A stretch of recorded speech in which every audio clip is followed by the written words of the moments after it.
Welcome back to What If. This is the official episode 3 of What If. I said I'd be making this one, so here it is. It's kind of another lost album, as the first 2 episodes I talked about the Panic at the Disco lost record Cricket and Clover that ended up becoming Pretty Odd, and the lost Weezer album Songs from the Black Hole that ended up being Pinkerton.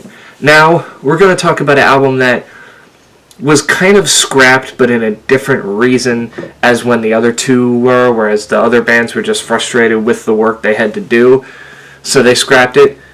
I'm talking about Green Day's lost album, Cigarettes and Valentines.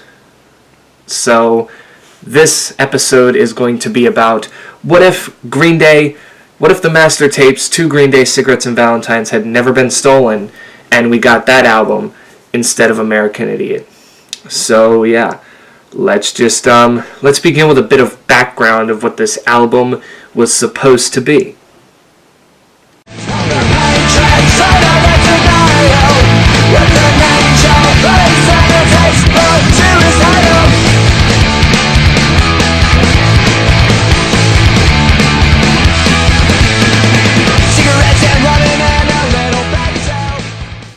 So Cigarettes and Valentines was supposed to be the follow-up to the previous 2 Green Day albums, Nimrod in 1997 and Warning in 2000, which saw them kind of use more folk elements along with their punk music.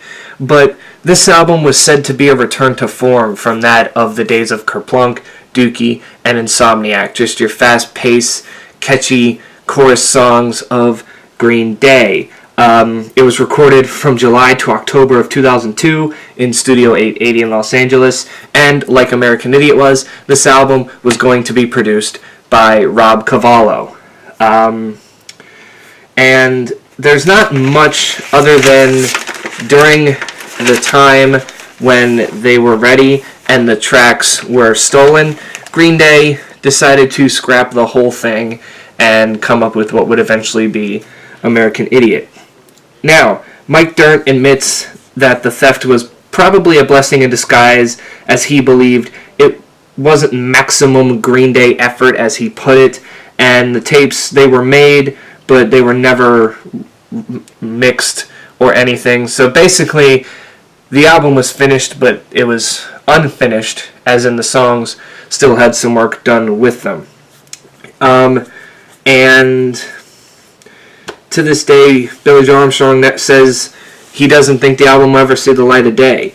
But a lot of people speculated that the album for the side project of Green Day called The Network, they released their album Money Money 2020 on September 30th of 2003. And since Green Day said that's about the time that Cigarettes and Valentines was supposed to be released, that the Money Money 2020 album from The Network was basically a re-recorded version of that album. However, Billy Joe Armstrong has gone on to deny those claims, stating those have nothing to do with each other. It was just a different side project, and it was really weird side project, to be honest, but he said it was just so we could see we can try something new and regroup after what had happened with the tapes for the album. Now, there's not much I could really find too on this album, other than there's this so-called track listing by someone in the Green Day community called Jackson. So don't quote me on these, because this is just, he said through thorough research, and he got these, and I've been looking up some of these songs that he mentioned, and some of these are found to be true, that these were the names of some of these songs. So the first track was supposed to be the title track, Cigarettes and Valentines, which was released on their live album, Awesome as Fuck, so that has seen the light of day, and was eventually made a single in February of 2011. The second track might sound a little familiar, because that one is called Youngblood. Now, that one was rewritten for Revolution Radio, as the band put it, but like I said, they rewrote it, so it's not the official song from Cigarettes and Valentines, but it was supposed to be a song on that album, and we got it 13 years later. Then there's songs like the third track, Olivia, and then the fourth track, Too Much Too Soon, was actually released as an American Idiot B-side, so that has also seen the light of day. Then we have track 5 as The Governator, so seems like they were still going to get very political just like they did in American Idiot, along with Shoplifter coming in at track number 6, number 7, Favorite Son, number 8, Brutal Love, number 9, Lights Out, and number 10, Hearts Collide, all of which have not been released, but I have seen some saying that these were some of the names. And then 11, also might sound familiar, Stay the Night. That ended up being released on their album Uno, which is one of the best songs on there, but once again, like Youngblood, it was rewritten and re-recorded for Uno, so not the same song we were going to get from Cigarettes and Valentines, but close. 12 was Walk Away, 13 was Letter Bomb, which actually was released on American Idiot. Some people believe it to be a song for Cigarettes and Valentines, but a lot of people have said they have seen it on what was supposed to be the track listing.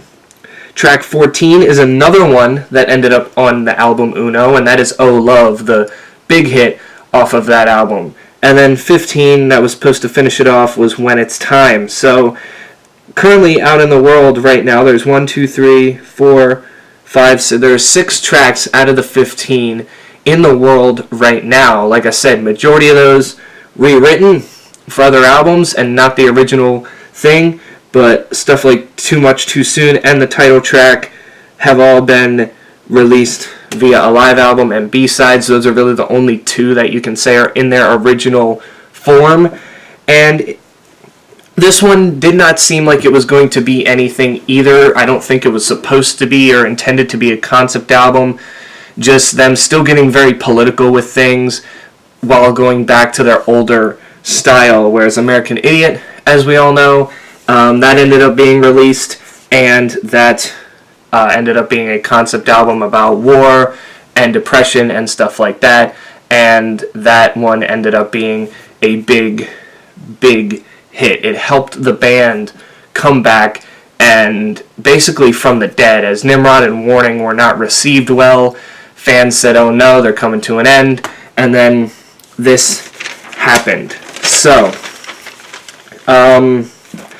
yeah. That being said, let's get to the point where I say what would have happened if Cigarettes and Valentines was released.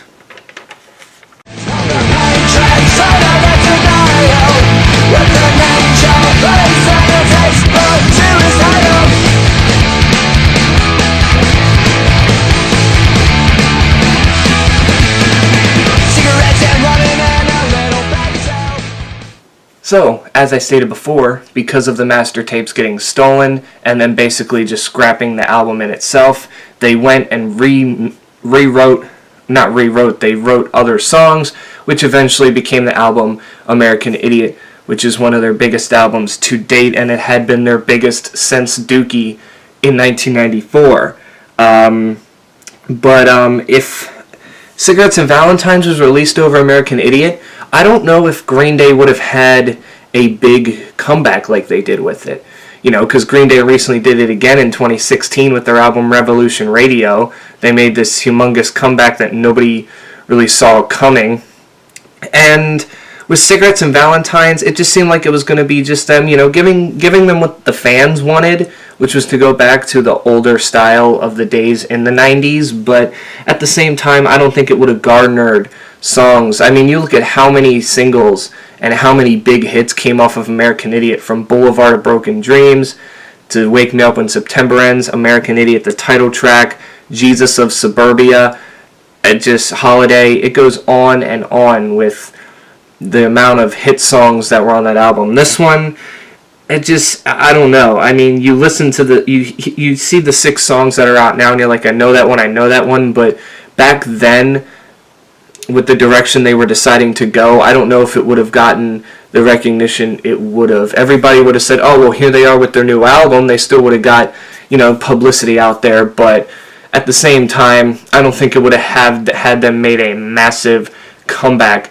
like American Idiot did. It maybe would have, like I said, gained the fans, you know, trust back up a little more, but other than that, I think that's really all it does. And, you know, for people who are saying, oh, well, you know, at some point this album has to see the light of day, well, not really, as in a conversation with NME on November 18th of 2016, Armstrong and Dirnt stated that the master tapes are being used for new songs, like I had mentioned on Revolution Radio that they were recording, and as of 2018, there's no plans to release the full original albums. So we can just be left wondering at this point, but that's just my thoughts on what would happen if Cigarettes and Valentines was released instead of American Idiot.